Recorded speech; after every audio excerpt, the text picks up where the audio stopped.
Greetings and welcome to the Richard Dolan Show, where every week we fight the good fight. Yes, we do. Glad to be here with you. Lately, I've been doing my best at a fresh rethink of the entire UFO situation. Honestly, I try to do this at least once a year.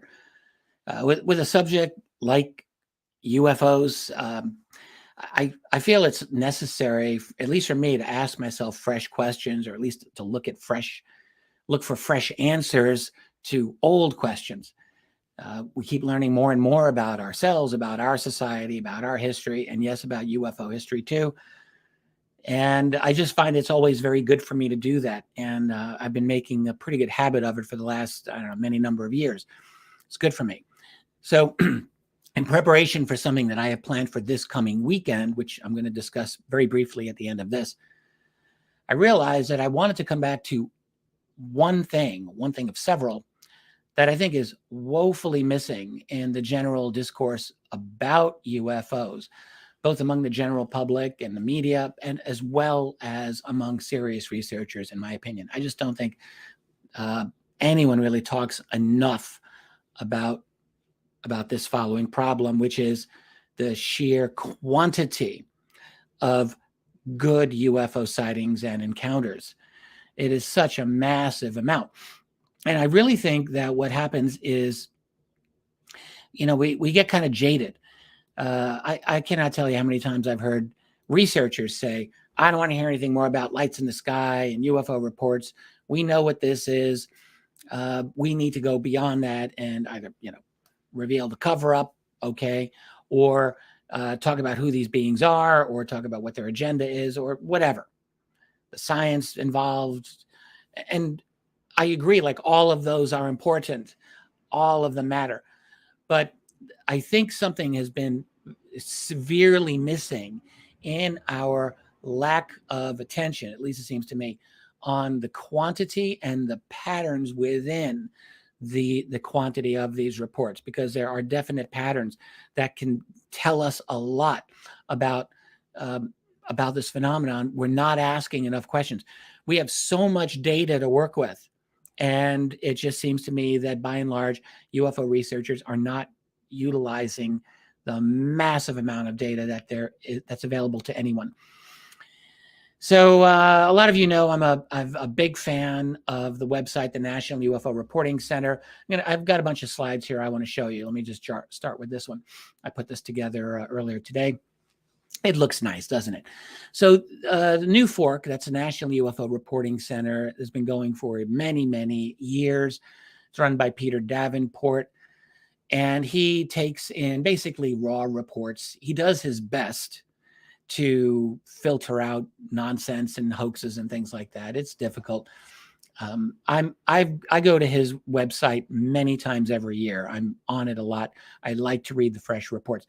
So these are statistics. These are just raw statistics of the last 5 full years. I'm bypassing 2022 here, but you can see just the total number of reports he has gotten from the last 5 years, from 2017 until 2021. And on average, it's like 5,000 a year. You have a low of 3,202 back in 2018, a high of 7,296 in 2020. You can see there's a bit of a variation. And it's interesting, 2021 and 2018 were both low years. And I haven't yet figured out why I think they were low years. I'm not done looking into that. So hopefully I'll have an answer for myself. By and large, over the last decade or more, he's good for 5,000 raw reports to his website every single year, often more. So it's quite remarkable. And then he's not the only one getting UFO reports. So as many UFO researchers know, of course, MUFON, that's the Mutual UFO Network, gets many sightings or investigates many reports a year. I think about the same number roughly that goes into New Fork. So you got 5,000 a year, let's just say, going into the National UFO Reporting Center. You get another 5,000 or so year in, year out going to MUFON. I've tried to figure out, is there a lot of overlap between them? I don't think that there is. I'm sure there's some, but I don't think a lot. And then there are other repositories of UFO reports, thinking North America at this time. So you've got Chris Rutkowski up in Manitoba. In Canada, he gets 1,000 to 2,000 a year, mostly Canadian sightings. So those are the big ones. There are other places that will receive UFO reports. I'm still a big fan of Filer's Files. God bless George Filer. He's still going, and that's not a like an analytical compendium where there's statistics, but he does get people writing to him from around the world. So there are places where in the English-speaking world, and particularly North America, where there are quite a few UFO reports coming in. And in fact, a lot of reports coming into those places I've just mentioned do come in from around the world.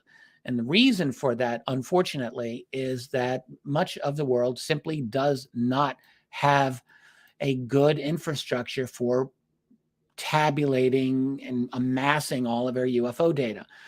It's not that there aren't good, excellent researchers in South America or in Europe or like in Britain. There are. And in Australia, yes, absolutely. But it doesn't seem to me that there are many other examples of unified databases where anyone can just put in their report. Now, if they're there and I'm not aware, like I've been trying to find these and I just haven't seen them. So if I'm missing it, hey, let me know in a comment, please. I would be grateful to know this. But I don't think that there's a lot going on there, to say nothing of Asia. Now, I know that there are a lot of good UFO reports coming from Asia, from India, from China, from Indonesia, places out there. Absolutely, because they do filter into the U.S. databases. But there doesn't seem to be a large database to cover these other parts of the world. To say nothing of Africa. My God, so many people there, the Middle East. So you get what I mean. We're lacking so much information. But let me do a little bit of fun math here with you. I put a little series of visuals here. So let's just, I've tried to play this little game a few times in the past. So how many good UFO sightings happen around the world every year? That's what we're trying to get at. So for North America, I'm just going to say, let's have a rough estimate of 10,000 reports in North America every year. I think that number's a bit low in general. If you add the MUFON cases, you add the New Fork cases, you add what the University of Manitoba collects, I think it's often closer to 12,000 reports every year, not 10, but let's just say 10 to be conservative here. So now, how many of those reports are actually good reports? This is the great question. You talk to UFO investigators and they'll say 1%, 2%, some of them. They're real tough on this. And you talk to others, though, and they have a much higher number, much higher than that, higher than 5%, sometimes 10%. And in fact, it's almost crazy to say this, but you quietly will hear a lot of UFO investigators give you numbers higher than 20%. Okay. Now, back in the days of the 1950s, Project Blue Book had years where they were running over 20%. That's when they were trying to do honest evaluations of things, 1952 particularly. My opinion is that actually I think I would lean toward a higher percentage than a lower one overall. I think that in general, you find in public people are trying to act conservative. They don't want to seem like they're credible, too gullible, right? That's the big thing. And so I think when people give a public estimate, they usually go low. That's my own opinion. When I go through the National UFO Reporting Center reports, which I do regularly, I will tell you, I won't say that all of them make me just go, wow. But do 1 out of 10 reports make me go or say, wow? Yeah, probably close to 1 out of 10. It's that high. There are surprisingly a large number of seemingly good cases in that database. Now, look, that's not saying that I know that they're full unidentifieds. Obviously, we can't know. Most of them are raw reports without any investigation. But you go through that, you'll be surprised at how good some of these are. I'm going to be reading a bunch of them to you. I got 10 good cases that I want to run by you shortly. So let's just say not 10%, but 5%. That 5% of the reports that come in are like good reports that would make you think, wow, that's really quite interesting. Okay, let's just do that. So if that's the case, then that would give you 500, let's say good or potentially good UFO reports. Okay, fair enough. But now we have to remember, how many people have UFO sightings that they never report? This is a really interesting question to ask. Because obviously not every person who sees a UFO files a report.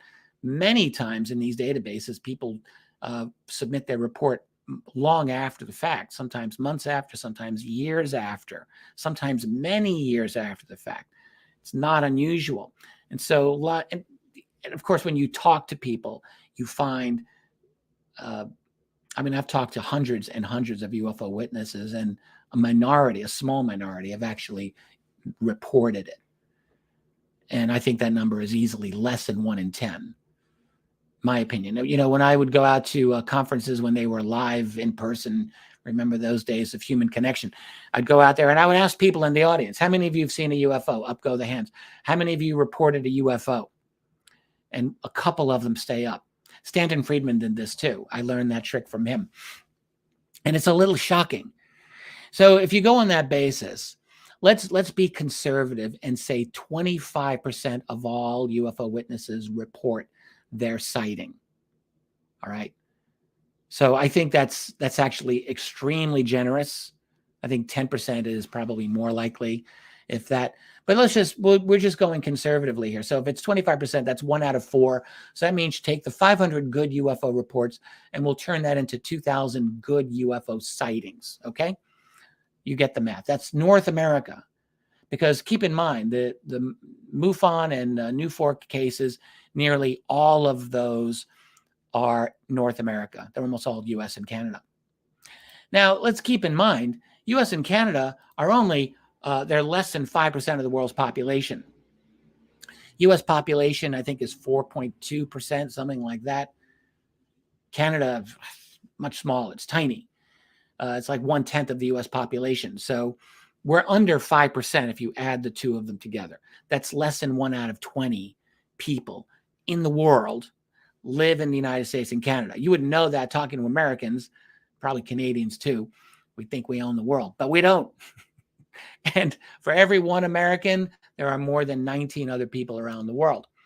So I'm saying this because we want to ask how many UFO sightings realistically are happening around the world. If you multiply by 20, you got 2,000 good sightings in North America. You multiply by 20, now you got 40,000 good UFO sightings globally every year. That's more than 100 a day. That's more than 100 sightings per day. And frankly, that number could easily be higher. You could plug in your own numbers. It's our own little version of the Drake equation. Fine. Lots of variables. I could be dead wrong about some of them. I wouldn't be shocked.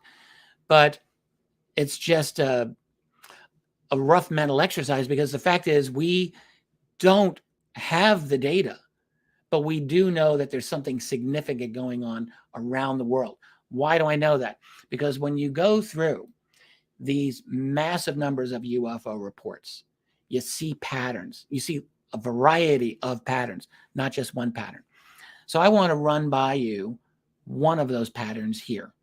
It's the pattern of black triangular craft appearing low in a neighborhood near you at a couple of 100 feet altitude, usually in the dead of night. And whereas most of these reports are reported from the United States, that's true. Not all of them. There are a good number of reports from Canada and from Britain and from Australia, all English-speaking countries, but also, as you will see, from India, from China, from Malaysia. I've got all of those, and I'm going to run them by. There's not as many, but they do come in from these regions. And it prompts me to ask, what is this phenomenon? So let me just jump in. I'm going to go through a few of these. These are all recent. So the first one is a Chinese case from May 15th, 2020. This is in Changchun, China. It's North China. That's about 150 miles from the North Korean border there. And of course, May of 2020 was when the world was in its early phase of COVID insanity, lockdowns, and the like. Now, this is interesting because in China's a big country, and I don't know what exactly the lockdown policy was in Changchun. Based on the report I'm about to read you, these people were not in lockdown. It might be an interesting thing for someone to do a little bit of research and find out, was Changchun in lockdown? If it was, that might throw the credibility of this report into doubt. But I'm going to read it to you now, because I'm just going on the assumption that this is a truthful report and that this city was not in lockdown. But let me know if you can find otherwise. This report, this is all written in English, so this is possibly an Anglo living in that city, or just a very, very fluent Chinese citizen. 6:30 p.m. This is the one sighting that is not at night. It's toward the end of the day. I looked this up. Sunset in Changchun in the middle of May is about 7 o'clock at night. So this is about a half hour before sunset. And I'm abridging this from a longer entry. Not all of it I thought was relevant. So he says, I walked out of my housing near the Kentucky Fried Chicken, made my way to Gio Road. Not long after I'd emerged from under the bridge and had just passed by the small amphitheater where people were dancing, I heard a collective fwar behind me, a sound of excited awe and curiosity. I spun around 180 degrees, and there I saw it rotating silently, hovering not much higher than the treetops. A large black windowless triangle-shaped object with blinking red lights on each corner. I wondered to myself, is that a drone? Before it stopped rotating and moved not quite straight up, slightly northish, at incredible speed, and then it was gone. Again, that's a very interesting sighting. There was a lot of detail in there in terms of where he was in the city. You can go look that sighting up at the National UFO Reporting Center site. Just go to that date. You'll see it. It's very interesting. I'm going to keep going. This one's from India, Chandigarh, India. You can see I've got this is in the northern part, right at the foothill of the Himalayas. And I just want to mention, I've been going through quite a large number of UFO sightings of the 21st century. And I have seen a fairly large number of good UFO sightings from exactly that area, or from along the base of the foothill of the Himalayas on the Indian side of that. This city, Chandigarh, sorry if I'm not pronouncing that right. I don't know if you can tell from this map on the right here, it's less than 10 miles from where the Himalayas like bolt out of the ground. The altitude starts going very, very high up, right past there. So it's got to be an incredibly beautiful part of the world. And what's weird, let me just go off of that one more time, is that the Himalayas are such an incredible barrier, right? That, like, you have to ask, are they coming from China? Is China sending a very advanced technology over those Himalaya mountains into India? I have a hard time thinking that would be the case. Or is the Indian military testing some kind of UFO type technology in that region over and over again? That might be more likely, but I don't know. These are very, very advanced objects. And here's one. I'm going to read it to you now. This is what this witness says. This is 6:45 p.m. It's a 1 minute long sighting. It's a boomerang shaped craft. The writer, the format of dating, they go 5-10. I think it's listed as October 5th. So I assume that's just the format of the dating. Evening time. Me and my 4-year-old son were on the top of the house. There was no moon that night. We saw a big boomerang-shaped craft above us. There was no noise. First, I saw a big line of lights. After that, when the craft crossed around us, I was able to see properly its shape and size. It was wide, like 3 airplanes could easily adjust on its width. Its color was black and gray with 3 to 4 lights on both sides. The lights were not sharp, not like headlights. First, I felt like I'm dreaming, but at the same time, my son asked me what it is. The craft had a good speed, not so fast, but not like our planes. I'm sure it was not from our Earth because the light was downside of the craft, not at the front, not like ours. You'd love to get a little more detail from that, but I thought it was interesting enough to include simply because they do come from around the world. Let me keep going. This one's Puerto Rico, December 17th, 2020. Now, for those of you who study UFOs, you know Puerto Rico has had many just fascinating, I would say incredible UFO sightings, USO and sightings over many years. You've got the huge Puerto Rican trench north of the island. It's the deepest trench in the Atlantic Ocean. It's deeper than Mount Everest is tall. And then in the south part of the island, where this city is, Guayama, it gets very deep as well. Not as deep as the trench, but you get 30 miles off the coastline, and I think you're down to 15,000 feet below sea level. It's very deep there. So this is what you have. And the other thing I want to mention, if you look at the map on the left, it's just zoomed out a little bit. A lot of people, you know, we know about Puerto Rico. Many people have been there, but it's just worth remembering. This island, it is stuck out at the end of the Caribbean. There's a lot of ocean all around, and it's far from Florida. It's far from a lot of other places. It's an island, and it's jutting right out there in the Atlantic Ocean. So listen, this is a short one. This is 9:15 p.m., a 10-second sighting. Standing out in front of the house just after 9:15, chatting with the neighbor, I caught movement in the sky above me out of the corner of my eye. I looked up, and it was a silent, low-flying triangular craft with cream-colored lights on each corner. The corners were slightly rounded. It flew east to west. It disappeared into the clouds. It did not make a sound. That's not even the most amazing sighting you get from Puerto Rico. You get a lot of sightings of objects coming out of the water, going into the water, like gently, gracefully going into the water. But this one, I picked it because it's another black triangle sighting at night. And that is a definite pattern. It's a noticeable pattern. And that's why I wanted to focus on it. This is one, now we're into the United States, May 2nd, 2021, just about a year ago. Claremore, Oklahoma. You can see it's in kind of northeastern Oklahoma there. Here's the sighting, 4 a.m., a short couple of seconds long at 4 in the morning. And this is all the person wrote. Large triangular object with soft points, light blue edges, and black towards the center. It was moving incredibly fast. It was moderately easy to see against the night sky, left an after image, and flew low about 100 or 150 yards off the ground. It's very low. Elsewhere, he wrote, the object left a trail. There was an aura or haze around the object. I'll just keep going here. This is from May 20th, 2021, Charlotte, North Carolina. If you fly American, you've gone to Charlotte. It's a big hub, big city. Whoops. Let me go to the next. Here's the statement.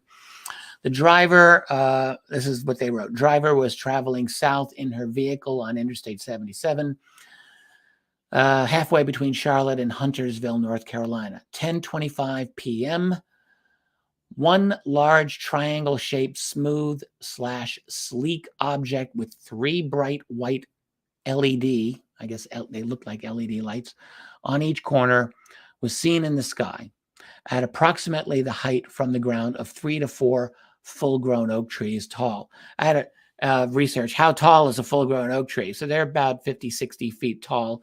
So if you take 4 of those, maybe 250 feet off the ground, again, it's quite low. So we'll keep going here.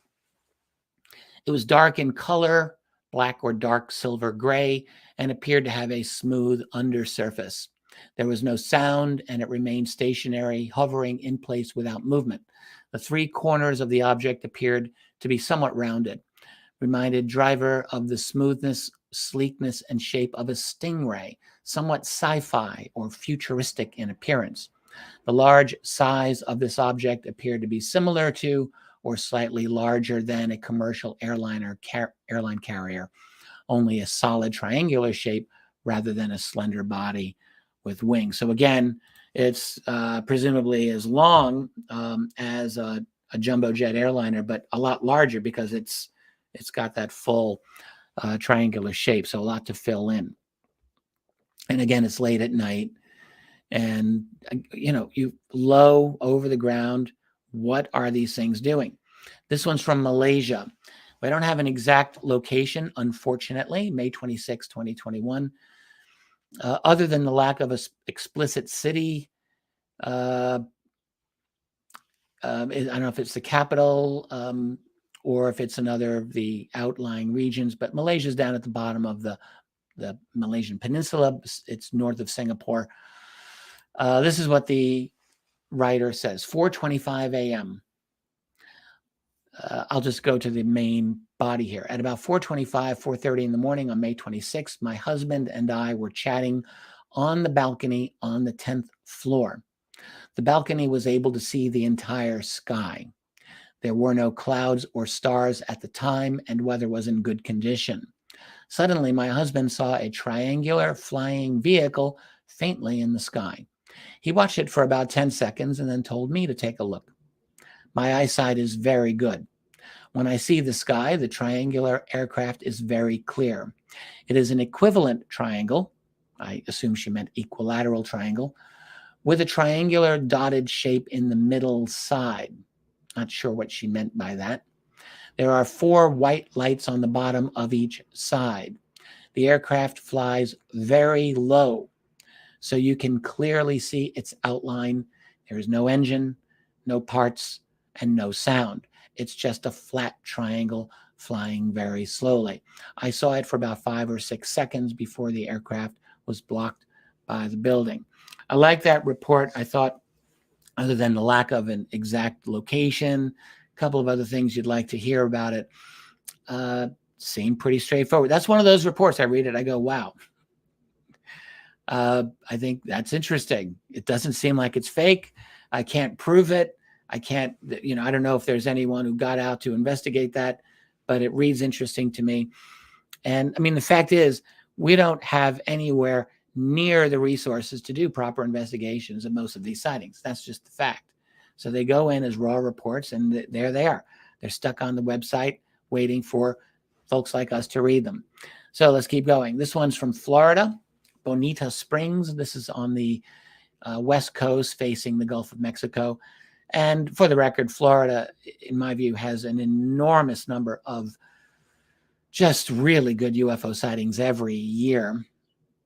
So this one, almost like a drop in the bucket here. It's just throw it in the pile. So this one, 9:15 p.m., July 23rd, 2021. 5-minute sighting. Coming home from a birthday dinner with my husband, daughter, and grandson while walking up a pathway from the carport. She had a few more details about where they were walking.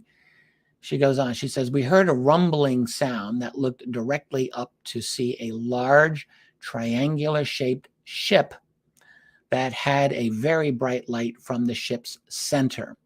It was not much higher than our 3-story building.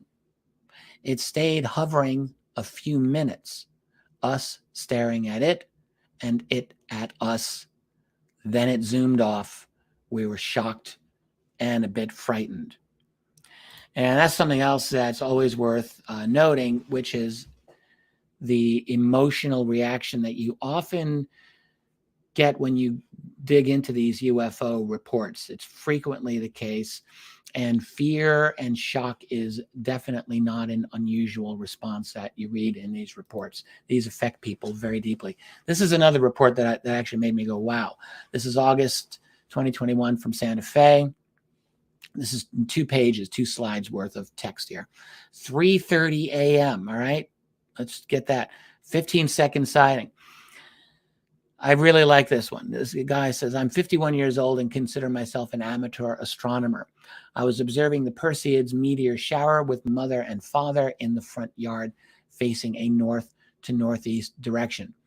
Oh, yeah, and he writes that he had a third generation night vision scope. So that's what he's looking at. He says, when I focused on the spot with his night vision scope, I could clearly see a dark object moving very fast. As I started to track the object, I realized I was looking at a triangle. Besides being a triangular shape, there are several things which I found unusual. And he lists 5 of them. 1, there were no lights on the craft. Even the dimmest light would have shown in the night vision. 2, there was no sound. 3, it must have been flying fairly low because it looked to be about the size of my thumbnail held at arm's length, or was very large, flying at a high elevation. I sensed it was flying at a lower elevation since it appeared there was a slight glow or haze to the object, maybe from light reflecting from the city lights on it. 4, it was not an equilateral triangle. The 2 sides were narrower than the back end. All the sides were flat. 5, it was a dark aircraft. I could not sense any details other than the general shape of the craft. Generally, if I see an aircraft through the night vision, it is light in color and much smaller compared to this object. While observing the object, I immediately started telling my folks what I was observing. Neither one of them were able to see the object. He had a bit more detail in there that was interesting, but that's the main. Those are the main fundamentals. He just, like most of these writers, comes across as pretty serious, not joking around, very methodical in his description. And, night vision, something that would not have been seen ordinarily. And unlike the sighting in Malaysia, where that writer said that it was an equilateral triangle, this witness said, no, it was not an equilateral triangle.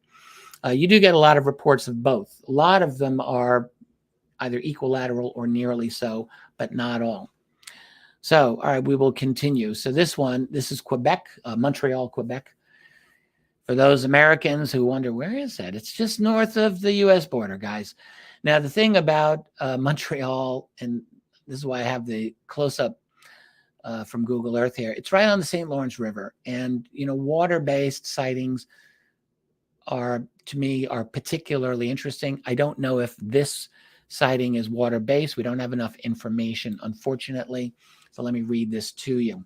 This is September 8th of last year, less than a year ago, 11 p.m., so it's dark, 30 seconds long. The author says, I was out with a puppy, potty training. I was sleep-deprived and feverish in the midst of a cold, just wishing the pup would hurry up. I heard a quiet, dual-tone mechanical hum overhead and looked up to the sky. There was a black craft with a few lights along the sides. I couldn't see the shape, but guessed the edges with the lights. It was shaped like a triangle. I did not recognize this as an airplane shape, and it was very low in the sky and slowly moving toward my house. I'd say currently 1 to 2 houses over. It was a dark craft at night, so judging sizes and distances is hard, but I'd say less than 500 feet up and roughly the size of a house. I got scared and forced the puppy back inside and locked the doors and drew the blinds. Getting my phone inside and snapping a picture never even crossed my mind. Yeah, that's another interesting one, isn't it? And again, there's always missing details, at least with most of the sightings. There's always more that you want to get. But struck me as noteworthy. Let me give you the last one that I have in this list. This is number 10. This is from Scotland, Loch Lomond. And this is a short one, 9:30 p.m., a minute long. The writer says, I was walking my dogs with my kids when my son asked me about the lights in the sky above us. And when I looked up, a triangle craft, 3 lights, 1 at each corner, was above us, moving slow and silent. My other son noticed a red orb at the rear bobbing around. It was so quiet and weird, my dogs went weird, and my son got scared. My son got scared. It was as smooth as a glider, but not one. It was as smooth as a glider, but not one. It was really massive and close, but silent. Yeah, if you want to see a UFO, get a dog. That's a good solution to the problem. You'll often see something.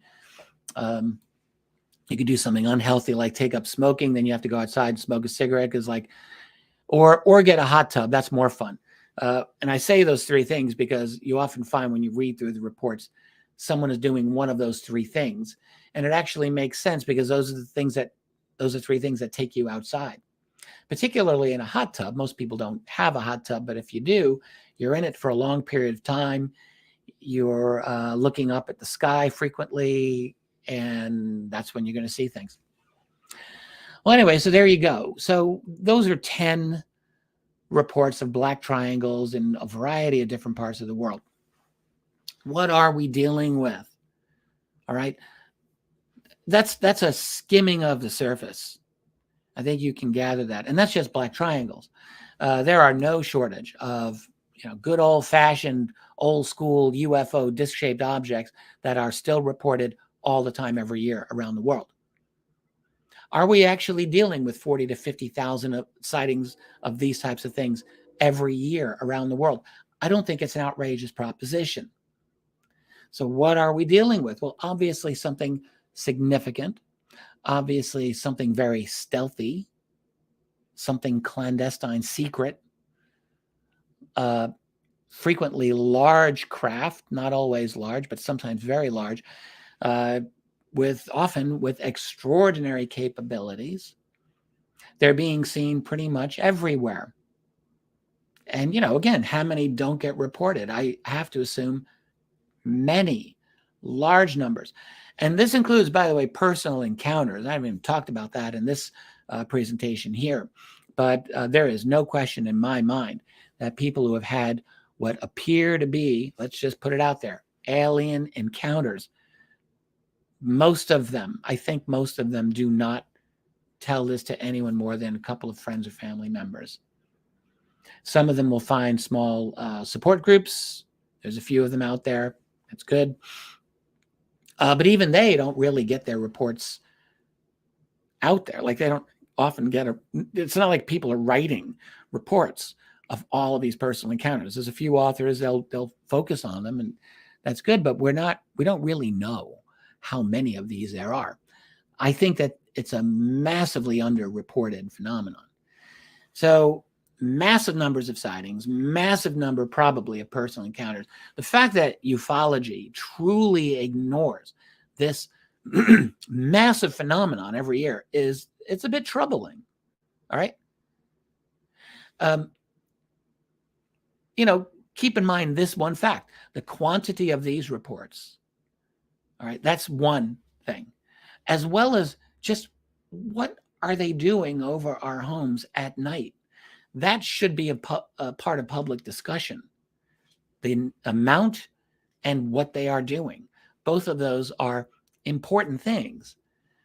Now, I don't know why others ignore it, but I just cannot ignore these in good conscience. I just can't do it. Are they alien? Are they ours?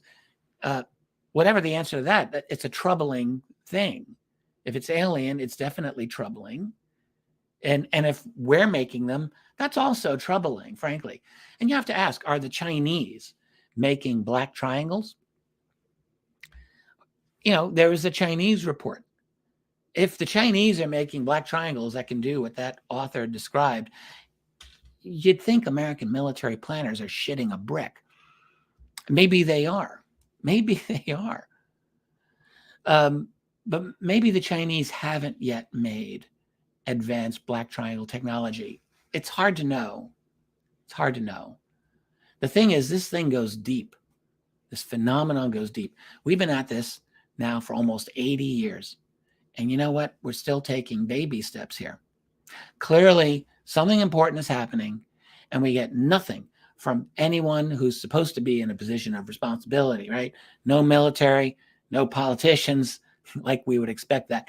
No scientists, really hardly anyone. Just few researchers crying out in the wilderness. Is that what this has come to? Meanwhile, I've got some news for you. Whoever these guys are, they're doing something. They have powerful resources. That's obvious. And they don't seem too interested in being seen or noticed by us. And when they are seen and noticed by us, they don't seem to care too much about that anyway. And they're secret. Doesn't that strike you as interesting and of potentially great significance? I'd say so. Where are they based?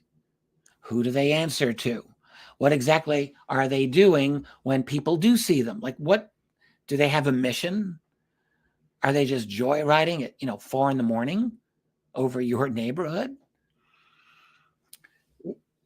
We've known for years that the militaries of the world do know about UFOs. The documentation's all there. They know.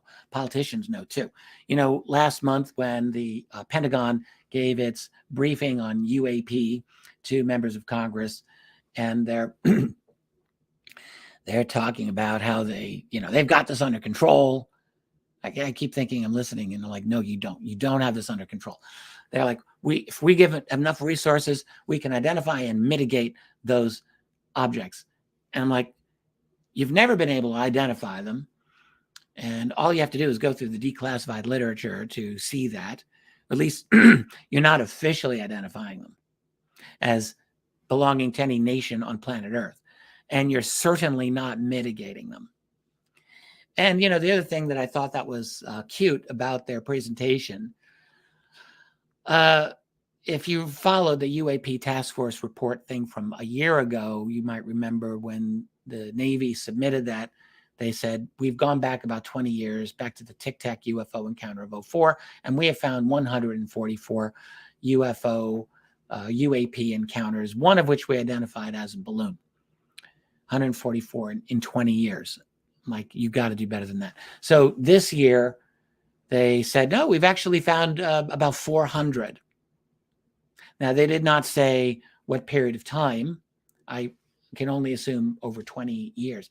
But let me just say to you, in my research, I have more than they have of U.S. military UFO encounters for the same period of time, from 2004 till today. I just collect publicly available reports. I don't have access to their classified database. So I can definitely tell you they're not doing everything that they can do to dredge up the actual UFO UAP reports. They're just not. The reports that I have, in fairness, a lot of them are witness accounts that will say, I saw an object being chased by one of our fighter jets. If I read that, I'm like, okay, I'm putting that in. That's not all official declassified FOIA. Some of them are, of course, but some of them are just witness accounts. But this is the situation we're in, where we're trying to deal with an utterly opaque hierarchy here that's just not telling us anything of value about this phenomenon. They're just not. You've got the generals know, the admirals know, some of the politicians know, the black budget people, obviously, some of them know, but no one talks. We don't have a functioning system.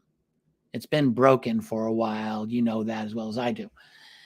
The thing is, if we're not able to have an honest conversation about this phenomenon, which we clearly are not, then something obviously is broken.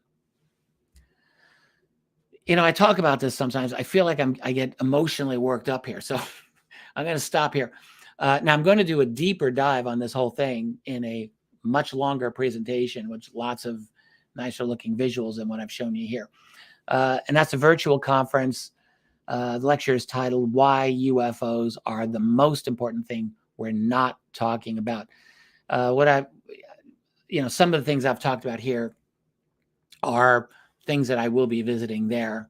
And but what I'll be discussing this weekend absolutely will deal with a lot of the geopolitical implications of what is going on in the world today, and how that is affected by and affects the UFO UAP phenomenon.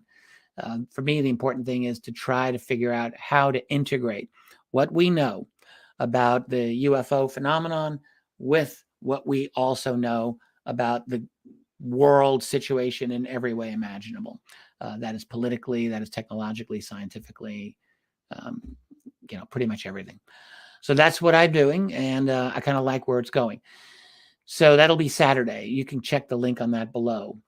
And that presentation, by the way, will be kicking off a new lecture series called Upgrade the Debate. That's going to be featuring new material periodically from me, absolutely, but also from other presenters. We're going to be got a lot of people lined up for that, and we'll be making announcements of all of that when those are set up. But for now, mine happens this Saturday, June 25th at 2 p.m. Eastern. Again, there's a link below. So if you're interested, you can check that out. And that's that. I'll probably have the audacity to make a few predictions about what we can expect with the rest of the year UFO phenomenon and the rest of the year's global insanity. And how bad can it get? How bad is it likely to get? And then beyond that. So I'm going to get into all of that. Well, that's all I got for you this time. I do want to thank everyone who showed up for your support. Thank you, chat family. Thank you, all of those who gave super chats. Thank you. And oh, yes, if you like what I do here, please do hit the like button, subscribe to the channel, and turn on the notifications. Let's remember to keep our chin up and to keep fighting the good fight. Later.